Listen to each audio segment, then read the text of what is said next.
I want to say good morning or afternoon. I actually don't know what time it is, but my name is Sarah Jobson. I'm the Associate Dean of Campus Life at Simpson University, and I'm going to share something with you. I also am trying to tie in the theme. No, friends, I've got 3 questions, right? So what is influence? What is pocket change? And do you know what it sounds like to be on the other side of you and your leadership? I'm so glad you're asking those questions because I'm going to answer them. I can tell you're asking those. Great. Okay. But right, like in Matthew 5, it talks about like, so that, like, right? Like if we're doing this, like how come? Like why? Because I think it really matters, and I'm going to unpack that as we go. So, okay, influence, pocket change. What's it like being on the other side of you and your leadership? Influence. Everyone's got it. Not like the blue trophy, the blue, I never was in like 4-H or I never won anything growing up. Okay, anyway, everyone's got influence. It's not like everyone gets a prize because everyone does it, but yet everyone does have it. So my 9-year-old son has it. He's pretty cute. Man, the lunchtime bully has it at his school. Your parents have it. Your old coach has it. Your current supervisor has influence. Your university president, sometimes maybe too much. Oop, delete that. Okay, no. So Mary Kate Morris says, a leader helps give form and direction, but everyone, regardless of gender, age, or amount of experience, has the right and responsibility to be part of the influencing process. Friends, you are part of the influencing process. So influence isn't limited, right? So it doesn't have parameters. Each person brings, hopefully, their whole selves, their ideas, their perspective, and your gifts, right? Like you're bringing all, so it doesn't have like, yeah, age, gender. Okay, you get it.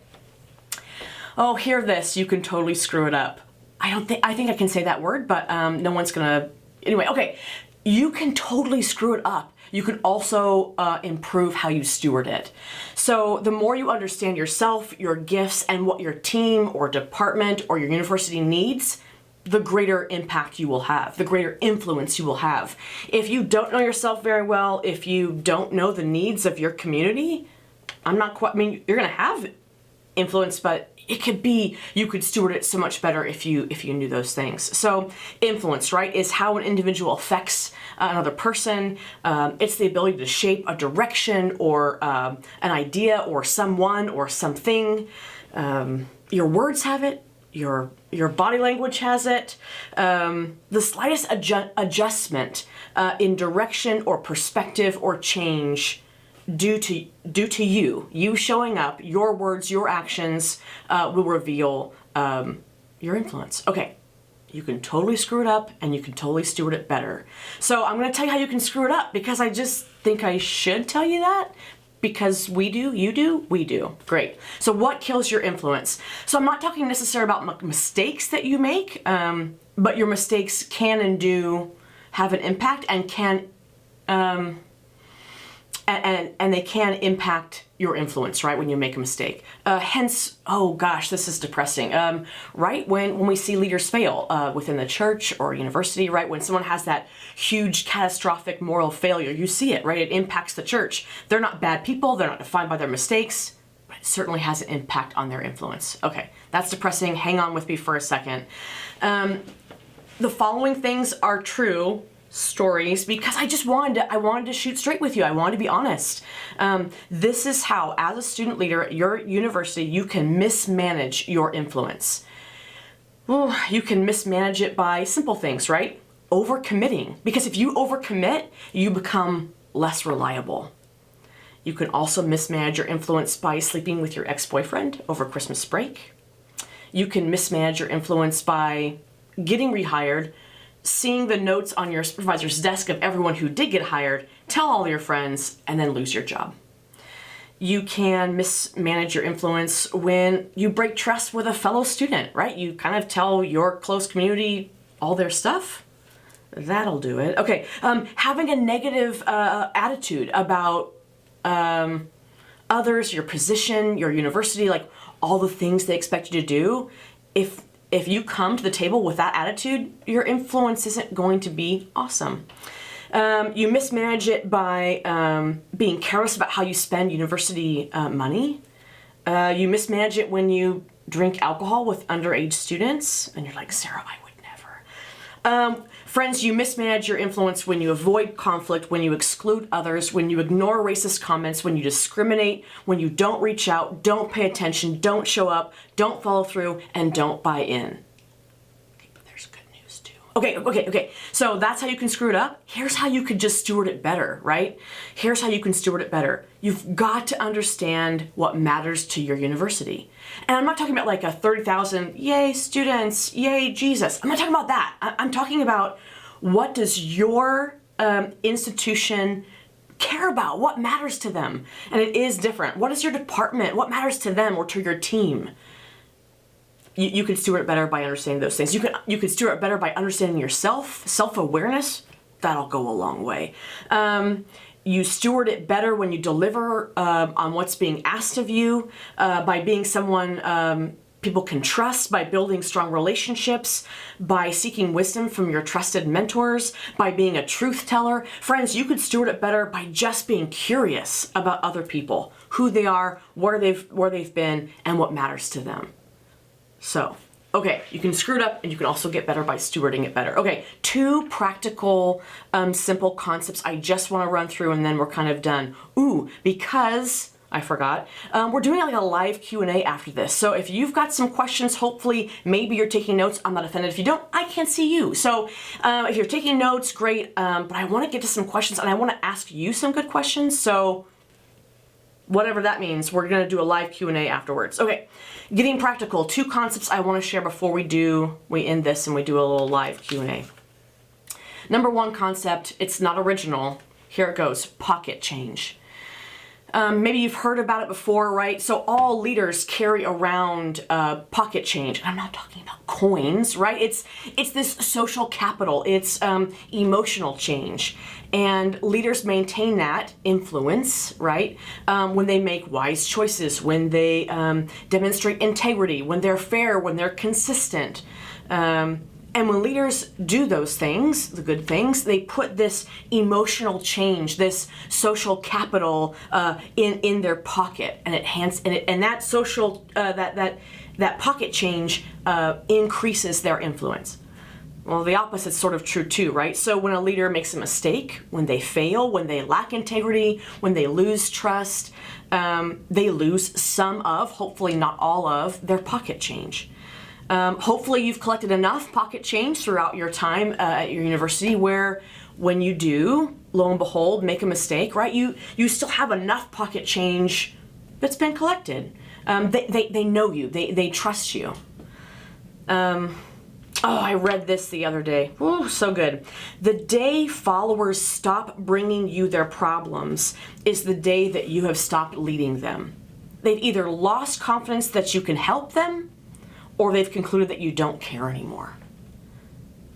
Okay, either case, right, is a loss of leadership, loss of influence, and loss of pocket change. Just a few weeks ago, don't tell anybody, no, I'm kidding. I made a mistake at work. I did. I totally blew it. I had to apologize, make things right, and so I did. And so I was apologizing to like my right-hand person, my right-hand student leader. She's wonderful, and I was sincere. You guys, she just simply said this back, and I will never forget it. She said, I wrote it down, Sarah, you have more than enough pocket change with me. Like, and she heard that like months and months and months ago from me. So I knew we'd be all right because, yeah, I earned enough pocket change. Okay, that's the first concept, pocket change. The second one is using your voice. Do you know what it actually sounds like to be on the other side of you? What your voice, now not just your voice. I mean, I know what the voice sounds like. I think there are two ways you hear your voice, right? The sound waves, and they hit your eardrum, and that's what other people think you sound like. I hate listening to myself like on a message. Anyway, this is not important. Okay, you have a voice, you have a perspective, you have a story, you have a way of communicating, you have a style about your leadership, right? That you use when you're with others. But how do you use that voice? Do you know how to use it? Do you know what it sounds like? Do you know how to leverage your voice? Friends, when you're in a big room someday with probably a lot of white men, no offense, and they ask someone's opinion, yeah, like, do you know how to leverage your voice? I am still learning. What a daring question to ask people that you lead. Do you know, what does it feel like to be on the other side of my leadership? Sarah Jobson. I have never had a supervisor ask me that. Had some of them asked me that question, I would have given them an answer like harsh, critical, loud, rude, sarcastic. And others I would have said kind and trusting and honest. Well, why is that important? Why is that question or our voice important? Well, one, it will absolutely have an impact on your influence. That's what we're talking about. But two, you're a person. You're going to be in relationships the rest of your life, unless you're a hermit. Okay, anyway, you're going to be in relationships the rest of your life. You're a roommate. You're going to be a friend, maybe a spouse, maybe a parent. You're already a child of someone. There's going to be conflict and disagreements. Times when you're going to be asked for your opinion, to speak up. You're going to be asked about university matters. Maybe at homecoming, the board comes and someone asks you, hey, student leader, what do you think about your university? What could be improved? What are you going to say? Because how you say that, how you leverage your voice and leadership will absolutely matter to those that you speak with. There are times you're going to have to ask for help, times to share a story. Oh, this is a good one, really quick story. I had a student leader once. one of my favorites, I don't have favorites, one of my favorites, high caliber student, she was asked, I think her senior year to give like her testimony, give like, here's why I chose this place and why you should give money, right? She was at this big fundraiser sort of thing. That weekend, she helped others raise like over $1 million. That's awesome. But an elderly couple sitting at her table handed her a check, made out to the university, but handed her a check for 10 grand and said, we're only giving this because of your testimony. Okay, I'm not doing that. Great. So our voices. Do you know what it sounds like to be on the other side of you? Your leadership, your voice. Maybe you're leading a small group. Maybe you're on stage. Maybe it's to the board of directors. Maybe it's in chapel or it's situational, right? It's when you're leading your team of people. Maybe you've got other student leaders that you lead. Maybe you're communicating expectations. Your voice has influence. How you interact with others has influence. How you represent your university has influence. What if you were to ask others what it feels like? I've done it, I'll do it again, but yeah, what if I ask my people, what's it feel like? Are they affirmed when they leave? Are they encouraged? Or do they feel less than? Do they think that you're always thinking up of something to say in your mind when they're talking? All kinds of stuff. This is a daring question. You and I have to have the courage to ask it. We have to have the courage to get someone's perspective on what it feels like to be across from me and my voice and our leadership. How do people feel as you interact with them? Okay, let me make sure I'm getting all this stuff for you. So friends, last couple thoughts here. You've got to own your voice.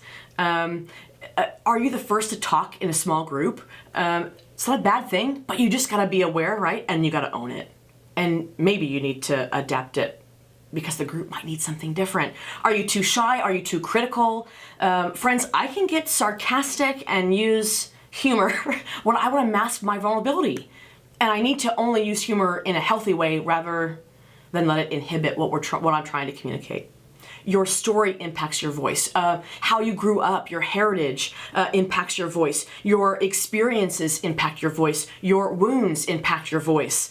The way that you view yourself impacts your voice. There is nothing small or inconsequential about your voice and how you use it. You don't have to be extroverted or introverted. That doesn't matter.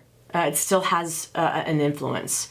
I think that when you tell your story, when you lead from that true, authentic self, I think the gospel comes to life. There is this quote, let me see if I can find it here. Shauna Niequist, one of my favorites. You know that if you know me, great. She says this, all I want you to do is tell your story. Don't allow the story of God, the sacred, transforming story of what God does in the human heart to become flat and lifeless. If we choose silence, if we allow the gospel to be told only on Sundays, only in sanctuaries, only by approved and educated professionals, that life-changing story will lose its ability to change lives. I believe it. I believe that how you communicate, how you use your voice and tell your story can make a difference. I have watched, friends, too many student leaders, not you, I've watched too many student leaders mismanage, if I can say that word right, mismanage their influence by mistakes, by lacking integrity, by not living as whole persons, by sometimes just their lack of self-awareness.